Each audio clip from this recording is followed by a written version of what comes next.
We acknowledge the Wurundjeri people of the Kulin Nation as the traditional custodians of the land on which Al, Kate and all their mates is recorded. Always was, always will be.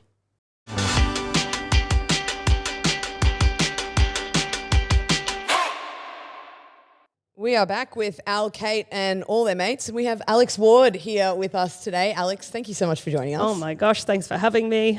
Now, the first thing we like to do is go through how we know our mate. Yep. And we, I think, first met when I was playing for St Kilda and you came on. We seemed to just meet through podcasts. And you were a guest on that podcast. And the funny thing about that, the only episode that got released was the episode that I did with the Alex sitting to your right. Whoa. Sorry, dude. Okay. I guess there could only be one Alex. No, it was the only episode that got released at all because COVID hit and then that podcast just never eventuated. So yeah. Was that a good thing though? Was I'm it not one sure. of those podcasts that was so fresh you're like, thank God? I feel like if I ever heard that again, I'd be like, wow, I'm so bad at my job. I don't ever think I should work in that field again. So lucky I haven't heard And it. Those are your demo tapes. Yeah, it literally is. Are you going to admit how you don't remember meeting me though? I know I do remember, but I needed to clarify because I was like, I'm fairly sure that's where I met Alex, and then you're fairly sure that's where we met. So none of us really remember it that well. Yeah, but I actually only really remember the part where I made you take me on a tour of the gym. And I was just like, nice. Well, I would have been in my element there. Yeah, that was probably my favourite place of the club. So to kick things off, we do a segment called Can't Stop, Won't Stop. And it's basically your chance to tell us something that you can't stop watching, listening to, speaking about, or you can use it as a rant and just go on about how you need something to stop that's happening in society. All right. No, this one's easy for me because it's January, so it's the Australian Open. January is the worst but best month of my life every single year because every single year I'm meant to be writing a new stand-up show and then you just have tennis every single day and I don't have a structured job. So every single day I just end up watching. I'm actually shocked that every year the show isn't just completely about tennis because that's the only thing I absorb. I can't stop watching it. I was just watching it. Yeah, well, on my way. Do you here, need us to put it on for you now? I wouldn't say no, honestly. But no, you would lose me. I can't focus. I'm obsessed with it. I think it's one of the consistent, sports I've consistently watched since I was a kid. Like, every other sport I've come in and out of. Yep. But this one. Do you watch only the Australian Open or do you actually watch all of the other Grand Slams through the year? No, because yes, I love the Australian Open, but I also love sleeping. Yes. More than that. Yeah. So, yeah. This is the most generous time zone because it's our own. Yeah, and I was I was just in Perth. Oh, I actually was like, maybe I'll move to Perth every year for a month because it's 3 hours behind and you don't have to stay up late watching the men's finals. Yeah, it doesn't matter that there's two games at night because they're both in the afternoon anyway. I was done by 7 p.m. It was I get up at 7 a.m. It's already on. Like, it's so incredible. Have you gone to any games? Should we all do it? Just move over. Oh my God. Yeah, I went on. I went last week on a Monday. I only had one day I could go, and I went on my own.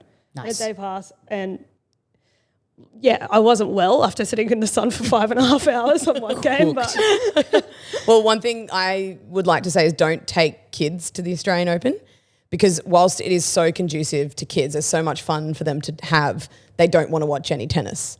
And when you go to watch tennis, I took my nephew who's 5, we watched about 4 minutes of tennis because all he wanted to do was be at the kids section and play down there. And I was like, we're here to watch tennis. It's famously a sport you can't talk during. And people, there's so many children, they're screaming. You're like, yeah. That's just me as well. That's why you like it so much.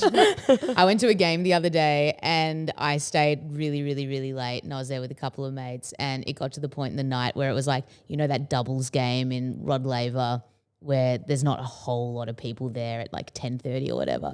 And I did the Aussie thing. I was the guy. Oh no. You started it. I started it. It was almost like a bit of a social experiment. I was like, I want to see what happens. How did you feel? Firstly, how did you feel? Sorry, I'm hosting this now. No. Secondly, did they do it? I just felt whimsical and full of life. And so I thought I'd give it a go. And it landed, dude. How many drinks had you had? No comment. Drink responsibly. No comment. You actually it's wild because you have to have a certain level of income to even get drunk there. When especially in Rod Laver. No, Yeah. wait, you have to have a certain level of income to be in Rod Laver. Yeah, that's true, to even be there. But you'd see all these little drunk older ladies and you're like, if you're drunk there, it's like, wow, you've been on it. You've made it. Yeah, you've made it. I, in theory, would love to be against the it can bring the wrong crowd doing the Aussie. But Totally. as soon as you hear it, there's something, it's triggered in me where I love it. I would have been right behind you. You're activated. Yeah. I was like, yes. Well, my can't stop, won't stop is actually about the Australian Open as well. I think they've had a nightmare with scheduling. I think they've absolutely cooked something and missed the opportunity. What they've done is Pride Day is on the Friday the 30th of that week, okay? So this Friday it is on and it's Pride Day. Renee Rapp plays on Saturday. The lesbians were already all there on Saturday. Why have you not married the two up? Oh, okay, yeah. Why would Renee Rapp not be playing on Pride Day at the Oz Open? It makes no sense. Do you think they just didn't know about her? Yes. It's like, it's like, it is quite a straight sport, even as, I'll say that. Yes. As a, like, I mean, Margaret Court Arena, doesn't get much straighter than that. It's just like, I think that, I also don't know how, I feel like, is it Peggy, is it who they've booked? Peggy Oh, Goo? yeah, Peggy. Yeah, Peggy Goo might be a stretch for them. Like, I think, I feel like it's strange because Peggy Goo would sell so many tickets anywhere else, but it hasn't sold, which makes me think they've messed up their market. So maybe they would have been better with Renee Rapp because I feel like they thought, we'll get more people in if we book Peggy. But this is the first time I've ever seen her not sell out immediately. Yeah. But have you ever been to one of the concerts there in the?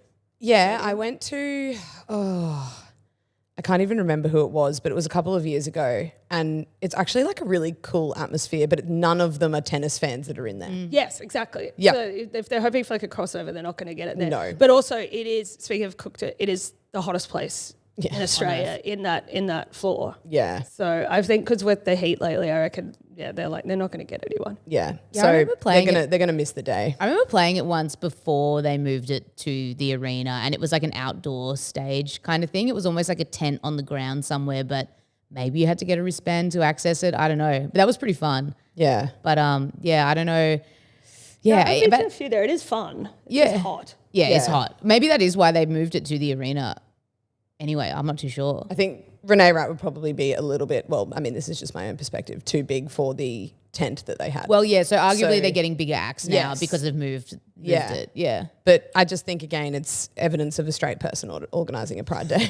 Yeah, well, Because if a gay person was in charge of I that, think Renee Rapp would have been on the Friday. I think I've missed this part. So the Pride Day, is it part of the Oz Open? It's Yeah, because like I the know Friday that I had no because idea there was even a Midsummer's Pride on. Day. I Yeah. thought you meant it was just like another Pride event. No. So it's like, their it is Pride. Who's official playing? Pride Day. Not Renee Rapp. I wish I knew. I'll have to Yeah. look this up. I had no idea they even had a Pride Day. Yeah. Until you brought it up. No, neither. That's why. I mean, obviously, like, well, I said it was a straight sport. I just meant there aren't a lot of open No. lesbian tennis players. I saw one the other day from America, Haley, someone that was cool. Yeah. But yeah, it's not heaps of like open queer players at the moment. There's Yeah. like a guy from Brazil and this American Haley. Sorry, I'm forgetting her last name. What's up, Haley? Yeah. But good. Shout out like, to but Haley. Also, I don't think they. Yeah. Hey, what's up, Haley? Yep. I'll learn your last name. Maybe it starts with B. Anyway. Bieber. Yeah, Haley Bieber. That's the So, scoop. little do people know how great she is at tennis. It's quite some- but I've never seen them advertise this Pride event. No. I just came across it because it was like the scheduling of the Australian Open and then the Friday was Pride Day. Al, what's your can't stop, won't stop? The thing that I can't stop thinking about at the moment is that for such a universally worn garment, finding a good fitting t-shirt is impossible. Oh. Like finding and when you get that t-shirt that like makes you feel good and like fits you really well, you hold on to that for dear life. Have you experienced the Uniqlo t-shirts? Well, this is the thing. The Uniqlo t-shirts, when you get a good one, it's awesome. But I feel like then they change the design every year or something and the consistency is off. It's the Airism. Yep. Okay. The Airism is their staple, but the men's one. Yeah, no, you got to The go the men's men's. fit? You got to go the dudes. Yeah. Yeah. And it is just like they bring it out in different colours now because they've found it. They know it's the one that works. Controversial. Go to. I think their last range of the women's ones were okay. Right. It's like a thick collar. Boxy. Were they yeah. boxier? Boxy. Yeah. Boxy, thick collar. There is this like little split on the side, but it's not too obvious. Yeah, right. Yeah, but that one's good. I even bought like 3 in both the colours I want. You got to go bulk, dude. Yeah, You and gotta they go also bulk. just fade so quick. Yeah. Uh-huh. Yeah. Shout out to all the sisters that are looking for new T-shirts. Go get them. But This remember- one's quite good, but this is my partner's. I'm wearing right now. So it's like, again, it's not mine. But is that a Uniqlo one? No, it's Cos or something. So. Oh, okay, all right. Yeah, All right, we'll see you in Rod Laver with your cos. But I remember I can pull some rich girls. when I first started touring like 10 years ago, it was the era where like you'd go and do a merch order, right? And they'd be like, oh, do you want like women's shirts? And the women's shirts were like the capped sleeve and low cut, and the the low, scoop it neck. was like sort of the scoop neck and like that weird, like the curvy sides. Oh, it's of got to it. hug the hips. So bad. You're going to see that pear It's shape. the worst. Like it's like the most dysphoric experience yeah. ever Yeah. being in one of those. Oh, I just like women's clothing from when we were growing up. They got Like, it so wrong. No wonder I didn't want to wear women's clothing. Like, Mum, that is so low cut. I do not feel comfortable in that. I just hate how you don't wear women's clothing. Well, Mum, it's not fitting me. I don't like it. I'm not wearing it. Yeah, so it always did hug the hips, but we didn't have hips. Yeah. Like we don't know. Children don't have hips. All boobs. And they're like, so there's space at the top for your non-existent. They're like, needed "It's to be at the yeah, bottom." we'll put some pads in there. And now Like they're topsy-turvy. But now they're too long. Like T-shirts overall are too long. Yeah. You know, Why is that? Is I it don't because know. the new generation is like they're growing? but they're like long. The kids are tall. They're growers They're now. tall. the next stage of evolution. Now, your new show, which is going to be at the Melbourne International Comedy Festival, is called Literally Anyone. Yep. Give us a quick synopsis of what we can expect there. Okay, I don't want to give it away too much for this show, but basically I've been summarizing it like this. I'm going to tell you about something in the show that while it wasn't a crime, which is a crazy way to start a sentence, while it wasn't a crime, never has something like legal felt so illegal that I did. Which I know is so broad. No, that's a great teaser. But I can also tell you the feeling, because you know when you like go into the supermarket and you realize you don't need to buy it or they don't have it and you have to walk out, especially somewhere like Aldi where there's no exit. Yeah. And you get that like panic and you're like, even though you're doing nothing wrong, the way you go through it is like, I've definitely stolen. Yep. That's the feeling Okay. of that I went through doing this thing that I did. Okay, That's a great that's teaser. the feeling. Yeah, Okay. I reckon that's Aldi's whole business model. That's why they have the middle aisle of weird stuff. For people like me who get so anxious, and I'm like, well, I have to buy can't walk. something. They don't have feta, so I buy a trumpet or something. It's like, Is that where you got your first sax? Yeah, Aldi? full panic buy. Yeah. That's how my music career started. Just a panic buy at Aldi next minute, you know. that's so crazy. There's like symphony orchestras just like shout out to Aldi. All our future kids. Brought to you by Aldi.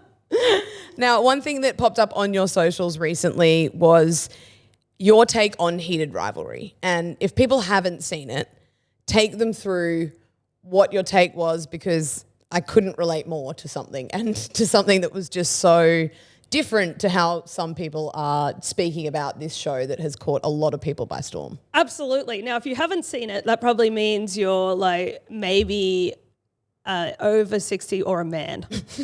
That's what I'm going to say about this show. Every person I've met that identifies as a woman has watched this show. Yes. This is a show about two hockey players over Canada and America that are, bisexual or gay, and they basically, they are both the young guns, but they have a relationship in secret. Now, it's been very popular. I mean, I almost am afraid to put myself in the same category as the fans of this show, because if you hop online, it is extreme. They are. Have you been on, like, they're like, if you say anything against it, it's like, Yeah. they're like reading into stuff in the background. They're like, oh, did you notice how when They're like when Taylor Swift Shane fans. was sitting on the red chair, that actually represented, his love and fear. It was like stuff like that. Well, But my take- full VC English. yeah. But my take, they've gone nuts on it. Anyway, my take is just that I love it. Like, I love the show. I think it was great. I think it's really cool and horny and fun. But as a lesbian, I just reckon they did not show enough of the hockey. Like, at all. They just needed more. Like, there was like I guess because they actually can't play and maybe it's expensive to film hockey.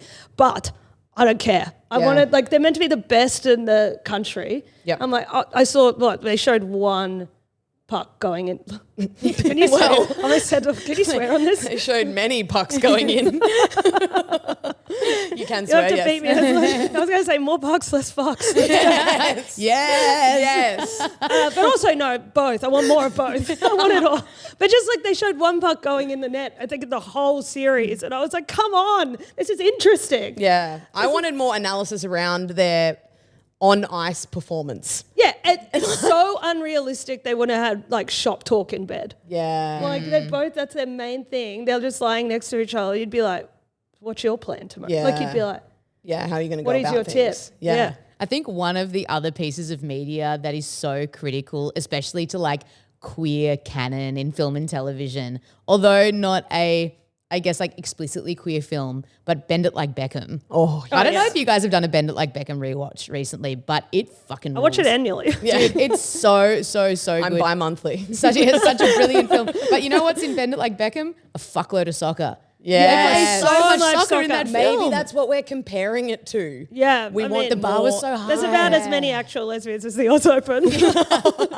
But it's like, it didn't matter. We didn't even need, like, No. It because does have a the tennis hybrid the too. queer, like, vibe of that movie was so good. Strong. So strong that it was like, it was definitely like my coming of age. I mean, all the millennials that had a sexual awakening when they Yeah. saw Keira Knightley That's in the the word. sports bra. Sexual awakening. Huge. Yeah.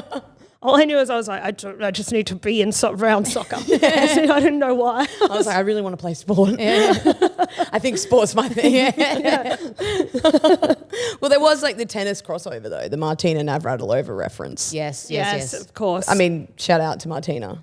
Who Paved the way. Really did Yeah, pave she the did. way, Yeah. especially in tennis, and not many have caught on obviously since then. I feel like there must be. They're just not out or something. But also, Yeah. it's such a, like, it's not a team sport. So No. you're lacking some numbers there. Yeah, It's not a team sport, and it's also like there's something about tennis that is almost like an inherently political sport. Like perhaps it's because the players are always representing their country or something like that, so there is like a bottom line type thing that comes with it. But I don't know. Yeah, I feel like tennis in some way, yeah, they don't really. There's not much room for like personal expression in a certain of sense course not. compared to Yeah. other sports. And they're like, they're also just like a celebrity status that other team sports don't have. Yeah. Sure. They're more like celebrities because they are. I think I was trying to think the other day, what are the one-on-one like sports? It's just that and like fighting. That's it. I couldn't think of Yeah. anything. I mean, ping pong, yes, but nowhere near as successful, you know.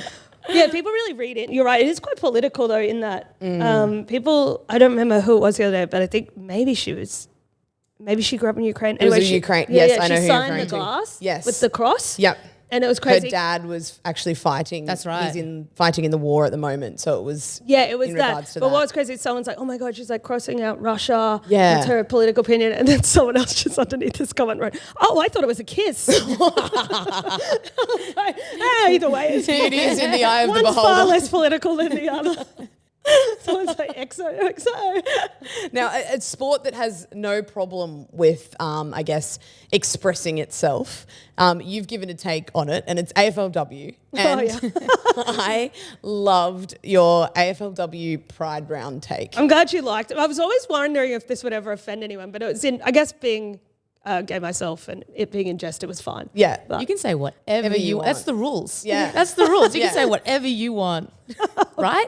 That's how it works. Right, I think yeah. So. Yeah, that's how it works. Yeah, until you do say something that then is not the right thing, and then you're cancelled, and then you never get the chance to say anything ever. I've always wondered though, am I right about this? Is it like, I mean, I think there's enough people identify as queer in AFLW for this joke to work. Yeah. For those that don't know, No, 100%. people don't know the joke. I basically just think it's funny that AFLW has a pride round because it just feels like the majority. So it feels like Yeah. they should, like, in essence, Maybe have be a a straight straight round. round. Yes. Let's celebrate the minority. Yeah. I mean, to be fair, like, I think the reason it is there is to obviously celebrate everyone. Yes, And blah, blah, yes. blah. But like, I think you're so right. There are so many other sports or other sides of sport that don't have that actually need it. Because, I mean, we go back to Heated Rivalry, like the minority and feeling like you're in a space where you can't be yourself and you can't express yourself, and how important it is to see your league putting on something like that. And I think there's so many, like, why is it women's sport that are the pioneers for pride rounds when so many of the women in those sports are so happy to express themselves and be that way? Because we're not, Afraid of. because we're already a minority in Yeah. general, being women. And we're not like, it's not hyper masculine. culture. Yep. You know, it's I think I'm preaching to the choir with you two saying it's more about misogyny most likely. Yeah, absolutely. But it is wild how a guy came out, a hockey player, NFL hockey player, after the show came out, Heated Rivalry. It's like, oh wow, okay, so we can encourage people to come out if we make an entire TV series. Yeah. It's like, Or if we simply create space. If we create space for people in our sport like that, then they will feel safe. And I just find it so wild that we've been, like AFLW has been around for 10 seasons now. In that time, there used to be a pride game between two men's clubs. That game has come and gone. So there actually has been less progress. Well, they don't do it anymore. No, but two other teams started last year again. Swans and Essendon, was that right? Yeah. But like how has that space gone backwards when the other space has just developed so much? What do you know why? Because I always remember it selling fine. It's not like it affects any. No idea. I think it is they're that just listening to all the eggs on Twitter potentially yelling. I think it is that fear of what could happen should they do it. What more people feel welcome. That's awful. It's fascinating. I didn't grow up around AFL. I know you're from Brisbane too, but league isn't much better. But I was like, now league, that is progressive. That's taught me everything I know. Sorry. No. I was just going to say, that must hurt you. That must be hard to be so involved. It is, and I think it also is hard as someone that's across both the men's and women's side of football, that you're constantly the vehicle for progress. Like you're the one that always has to comment on changing things or being the person that's advocating in the men's space around homophobia or around this. And it's quite interesting talking to people that I work with around them actually being afraid to advocate because they don't think they have the right to. And I think that's a lot to do with sort of the male perspective on things at times. And that's a very generalised comment. But they're worried or they think that why would I have something to say to support homophobia because I'm a straight white male? I'm like, but we need straight white males. We kind of need you more than we anyone. do. We've all said our part. It's so much more powerful for a colleague of mine to say that homophobia isn't right and imagine how people feel hearing it than it is me saying it. Of course, if I heard me saying it now, I'd be like, shut up, you've been going on about this for 20 years. Yeah, exactly. And I think it's a real education piece for those people that are maybe listening to this thinking, well, how could I do that? It's like you don't understand the weight that you have in this fight because it is someone from another perspective advocating for the minority. Yeah, it's just sad that many don't care enough to push through that uncomfortability. Very true. And I also think it's like an organization's responsibility to know what their like mission is and what they're actually trying to do. And I'm a really big believer of like, if you behave how you believe the norm should be, then the norm will follow. And by like throwing in a pride round and taking it out and putting it like sort of making it a bit of a kerfuffle, like you're not actually behaving in the way that you believe the norm should be. You're convoluting the messaging even more. And so no one's going to follow that. Like it takes leadership to make change. And if you can't lead with those principles, then change isn't going to happen. Preach. Yeah, totally. And if anyone's wondering, every one of my shows in Melbourne Comedy Festival is a pride show. Yeah, good. Wear your rainbows. Well, that got far too serious. Let's get on to something way more light, but very, very good conversation to have. Now, at one of your shows, I've been to a lot of them. I wanted to talk about. Yeah, I love your shows. Spot you so in there good. somewhere. Yeah, hey, Alex. The mother-daughter situation. Now, first of all, people that haven't seen it either on your socials or at your show, first of all, take us through that, and I want an update on it. Okay. Should I tell the story? Yes. Well, the update is actually, so we lived in this house for 3 years, and when I moved in, this lady across the road, I don't feel like anyone's going to meet. I'll say her name, Christine. Shout out to Christine. Hey, Christine. Christine will not be listening to a podcast, I can tell you that. You'll find out why. Christine, It's a good thing you put your phone number in your pocket profile so she can give you a buzz. This is going out on AM, right? Yes. Yeah, she might hear that. So when I moved in, she was like living alone and she was sort of like a fragile. I could tell she was fragile because she was like trying to pull out her bin and that was quite heavy for her. So I not to boast, was being a very nice person, went over and offered to do her bins for her, and she accepted. So I did that for like years. I did it, and then but she was always thanking me. But the last time she thanked me, she was like, "Oh, thanks for doing the bins, Alex." I was like, "No worries." But then my partner Hannah had done the bins, so I was like, "I'll give her the credit." So I was like, "No, thank Hannah. Go thank her and also talk to her more than me." Stop Sounds like a handball to me. Yeah. It was a handball, but anyway, I was like, "Actually, she'll get the credit." Anyway, and she goes, "Oh yeah, Hannah, your daughter." And I was like, "What?" She goes, "Hannah, that little girl you live with." And I feel like, Kate, you follow me on Instagram. Hannah's not actually a child. Let's call that up. Yeah. Not actually a child. Annoyingly, I think she does look younger than me. She's only 3 years younger, but I was like furious that I was like old enough to be the mum. I don't think she looks any like more than 3 years younger than Yeah, you. I know. Like it's like Yeah, I know. But it's not, annoyingly, this is not the only time this has happened. This has happened quite a bit. oh no. But I also like went to tell her the truth, and as I went to do it, I actually just like panicked, and this rarely happens. But she is quite an eccentric lady as well, and I think there was a little part of me that was like, went back to like being closeted in Queensland, and I just couldn't deal with it. And I just went, yep. And then I just went into, so then I just pretended she was my daughter for quite a while. Like I just commit to the like bit. we couldn't even be, Hannah was like going to put her arm around me one day outside. And I was like, get off me. I was like, maybe we can Not until you clean your room. buy a razor scooter or something, get her right there. But the update is that actually not many people know this. One, we have moved now. We don't live there. But I did end up, I just touched her leg, sorry. That's all Again. Ended up, before we left, I touched her leg. Before we left, I touched Christine's leg, and she's like, I'm not your daughter. No, I told her. I told her the truth. Not many people know. This is the first time I've told this story. I told her the truth. This is if you've got the scoop here. All right, so Kate and mates, this is it. You're hearing it first. I told her the truth, and she was very confused. And she's also very a religious lady. Yep. She's very confused, and she was like, "What?" And I had to really explain it. She's like, "Oh." And she was very taken aback, and she's like, "Oh, okay. Oh, and everyone knows, and how long?" And I had to explain like how long. I mean, 8 or 7 years or something at the time we've been together, and explain everything. And she was like, "Oh," but then she took a little while. Like she was okay, but then every time I saw her, she got more and more comfortable. And by the end, she was very chill. But I would always explain it like this: anytime she saw me, she had to bring it up. Oh. But she also would bring it up in a way that she was talking about like dismissing a year 5 school project or something. She'd be like, "Alex," she goes, "No, you know me. I don't care about who, what, when, why, how." She'd always say that. "Who, what, when, why, how. I don't worry about that stuff.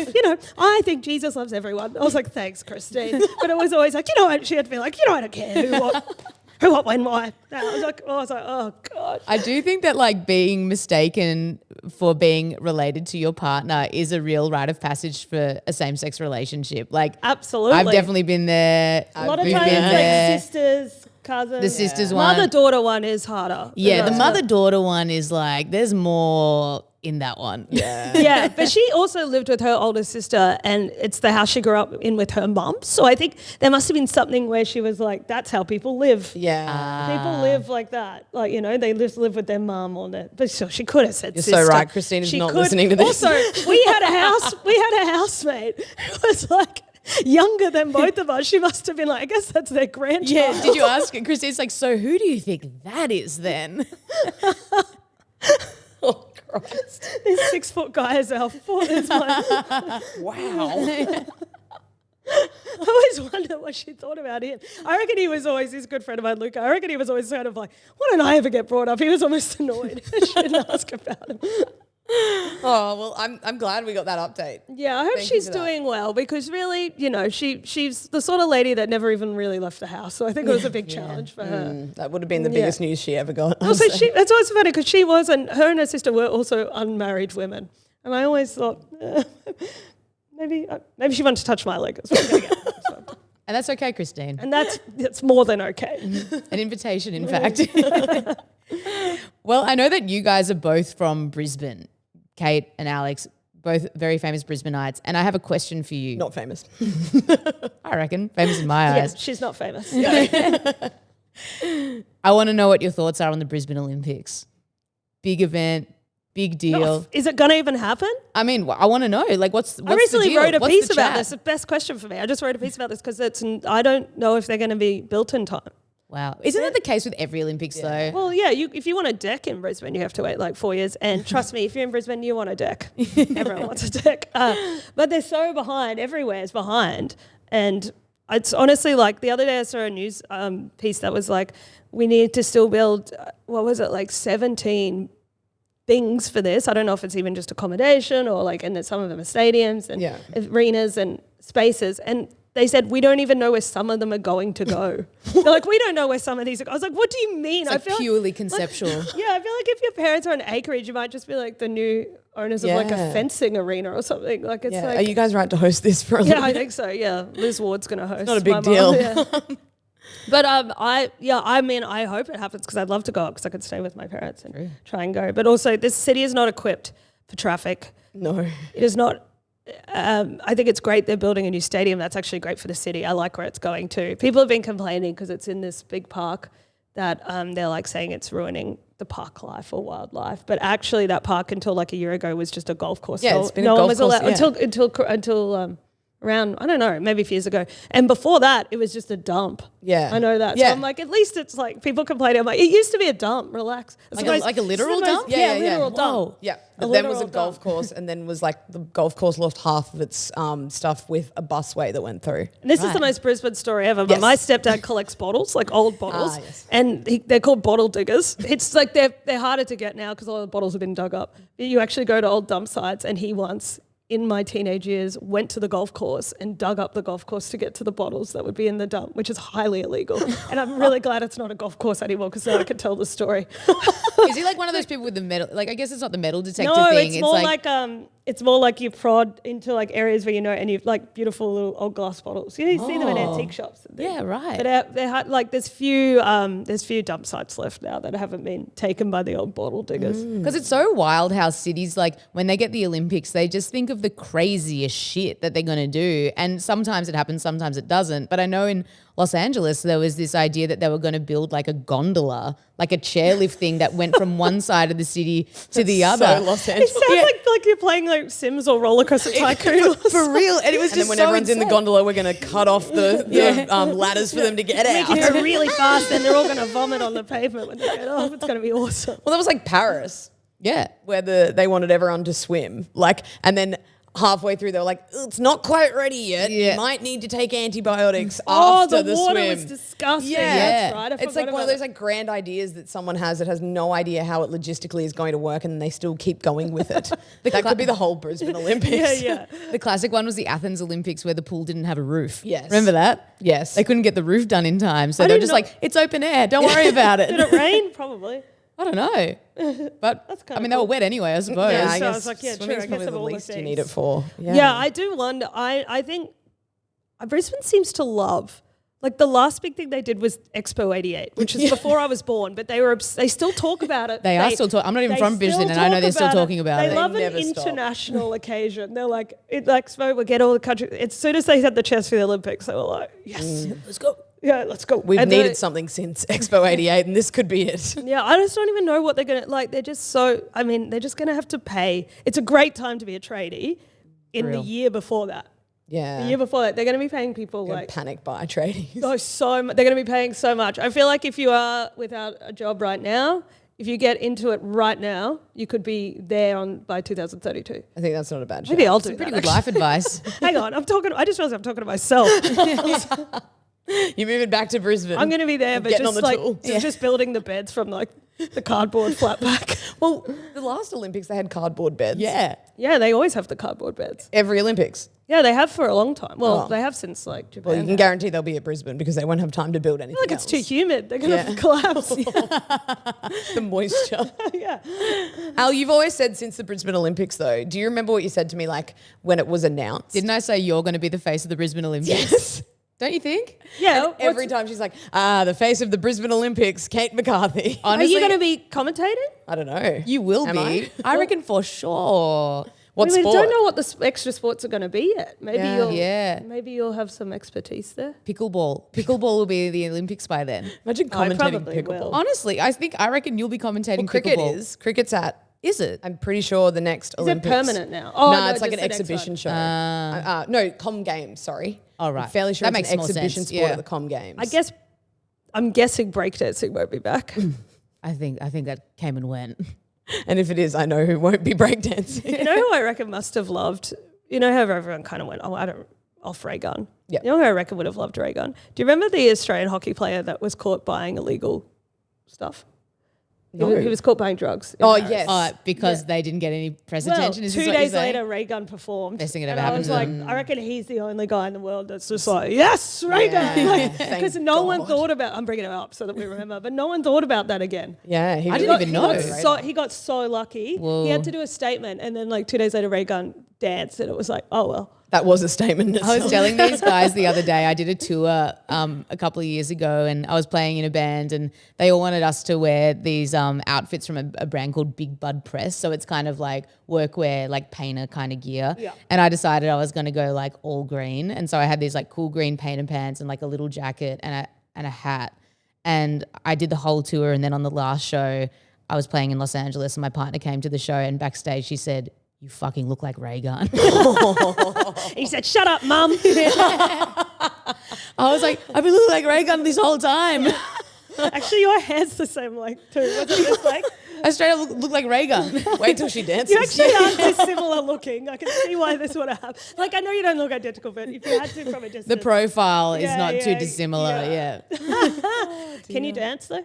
I mean, does it matter? No. I mean, The worse, the better. yeah, true. No offense. Shout out Reagan. One of the shows that I love watching is Have You Been Paying Attention? And you are quite a regular on that. And I feel like, is it like as fun to film as it is to watch? And It's so fun. is there anything that's like off limits that doesn't make the cut? Yes, a lot. I think that the lawyers work hard on that show. Really? Yes, there's definitely stuff. Just like this show. Yeah. yeah. The soon to Right, be producer lawyers. Gigi. Yeah, I was very careful when I chose which word for drug. I was like, and the hockey it wasn't Substance. substance. Which, if you need help, The number is I on the don't know the player number. profile. Yeah, if on you the have pocket drugs profile. you want to get rid of, my number is no. Okay, just kidding. So yeah, that show. No, it's yes. The thing is, you kind of gotta, it's still a workplace. So I'm not saying that in a way that's like you could get. No. Not booked for saying the wrong thing. I'm more saying don't waste their time so much because they can't put everything up. So you can. I push the limit sometimes knowing it won't get up. Yeah. But you don't want to push it every day because you're just creating someone more work. Yeah. Like you're And you just won't get like, us. well, you got to also create a little work because otherwise they don't need them. You got to find the perfect line. I want to support the lawyers. I'll give them enough that they have Yeah. to. It's not like, too much that they get frustrated, Yeah. but enough to keep them in a job. Just that hourly rate, just a yeah. couple, yeah. Yeah. Yeah, Well, the exactly. hourly rate for a lawyer. Yeah, true. truth. I don't know why I'm trying to support that. It's a real plot twist. And on that, there's obviously, it's all about like the news and current affairs. Yeah. And do you actually stay up to date with what's going on? Or is it like No. the less you know, the better? The less I know, the better. Although, I do usually the weekend before I'm filming, I will spend some few hours like reading the news and figuring because I always do know there's a bit of a formula. They're going to ask this much about America. They're going to ask this much about Australia. Yep. Something weird that's happened. But I mean, mostly it's just like handy if you have something ready to go. But all in all, the stuff that gets up the most is when we're interacting anyway. But no, look, that's the thing. I also write for a show in Australia that's a satirical news show a few days a week. But when I'm working there, I do watch the news. But when that's over, I have to say, I feel like, and I didn't never want to be this person. I like being someone who's quite like across things and educated so I can actually contribute to society. But it's so dark out there at the moment. I've really taken a step back on the news in the last few years Fair. just for mental health Yeah. reasons. So when I'm not like working on the show, I sort of try to get the big things, but I used to read the news every day and I don't do that anymore. Yeah. I think that's something that you kind of all have to accept at some point, hey? I didn't even think with I'd what's be been that happening. funny about it if I knew everything either. Yeah, I'd true. just be like, Totally. every time This I is have a the question, answer. I'd be like, So we should not be laughing at this. just what if I just buzzing in and going, you didn't have to hit the buzzer. Our game that we do like to play is Footy Feud. Okay. Has nothing to do with footy, so you'll be fine. Okay, great. Because I feel like I've gone off, not gone off AFL or AFLW, just really slacked off in my watching in the last year. It's off season. Who cares? Okay, yeah. What we want you to do is pick a card. Pick a card, any card. Yeah. And there will be a question on it, and we will all answer the question. Okay. Okay. Oh. Who am I asking first? I'll ask you first. Or do we all answer at the same time? Just read it. Just read it Count out. of three. Yeah, let it rip. Sorry, I'm taking this very seriously. How do you get out of a rut? How do you get out of a rut? I repeat. How do I get out of a rut? How do you get out of a rut? Probably complain about it for a while and then try to think of some strategies to move on. I usually I do find that I'm a very feedback driven individual. So I think I ask around and I sort of ask my mates and ask people how do I move on from X, Y, and Z? But it's always inevitably something that I have to do myself. And it's usually 90% of the time I do find that the answer is to get up early. No matter what that rut is, if it's a creative thing or something to do with just feeling better in my body or wanting to spend more time with mates or whatever, it's I guess the end game always ends up being about getting out of bed earlier and just kind of getting moving. Does that also mean therefore you're not doing late nights or staying up late? That probably has something to do with it. Yeah, because I feel that would also help. So you're getting the double whammy then. Exactly. But also I hope your rut is never you can't sleep in. Yeah. Good luck with that. And then I get that rut. And then I complain about that some more. And then, yeah. What about you? Well, it depends. If it's a day where I'm in a rut and I'm not getting anything done, the way for me to sort of overcome that is to not sit down. And that sounds ridiculous. But if I sit down on my couch and I'm in the headspace where I'm just so unmotivated and anything, I cannot get off the couch. I'll sit there and then I'll be okay, I really need to do this. I really need to do this. But if I do not physically get off the couch, it never, it sounds ridiculous that it never happens. Of course it never happens because you're still on the couch. That's the reason I have a semi-comfortable couch. I want to buy a more comfortable couch and I won't because otherwise it's too inviting. And that's something that I've sort of learnt that's okay, if I want to be productive, I'm not going to sit on the couch until I have achieved what I need to. And then almost the reward or the way that I'm then okay, I can have a break, then I sit on the couch. Yeah, I mean, I know, Australian Open January. This is what I'm seeing for myself here. Okay. Mine is I actually do something that is at the start, it's counterintuitive. I actually lean in to my rut. Mm-hmm.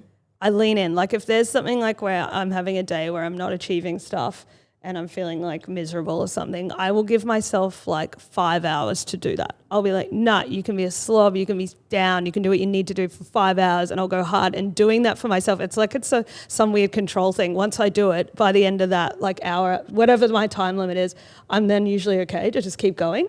But if I feel I think I just get too I'm just too self-serving or something because I'll just feel no, I don't want to do this. I don't want to go for a run. I'll be all right, you can do whatever you want today, but you have to start tomorrow. And that often does it for me. It's for some people, I'm sure they just well, then I won't do it. But if I do make a decision to do it, I just need to put a time on it.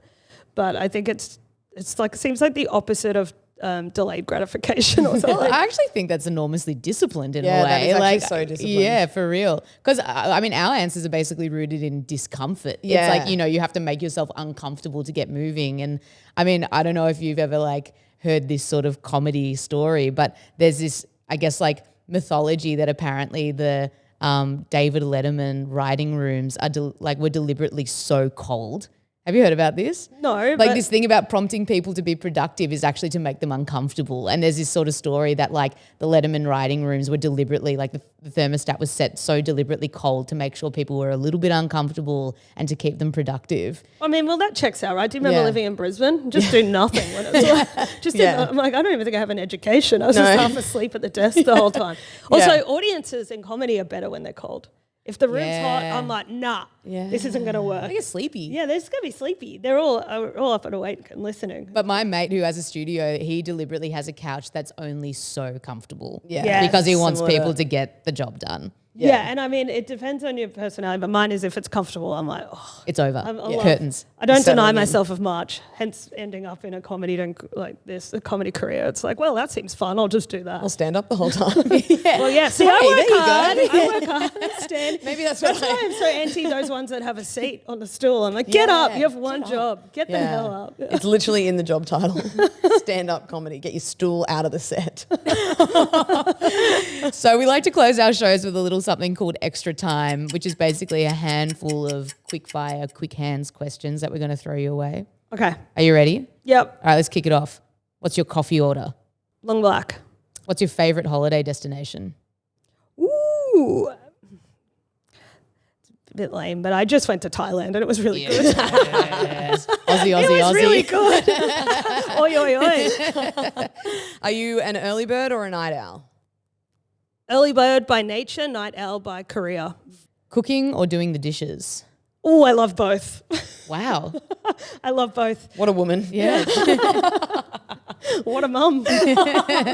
You just cut out for that mum life. Love cooking, and also I get like really cold fingers and hands. I lose circulation in them sometimes, so I love doing the dishes because it's warm. Ooh. Yes, and yeah, so both. Can't pick. Early win or late comeback? Oh, late comeback.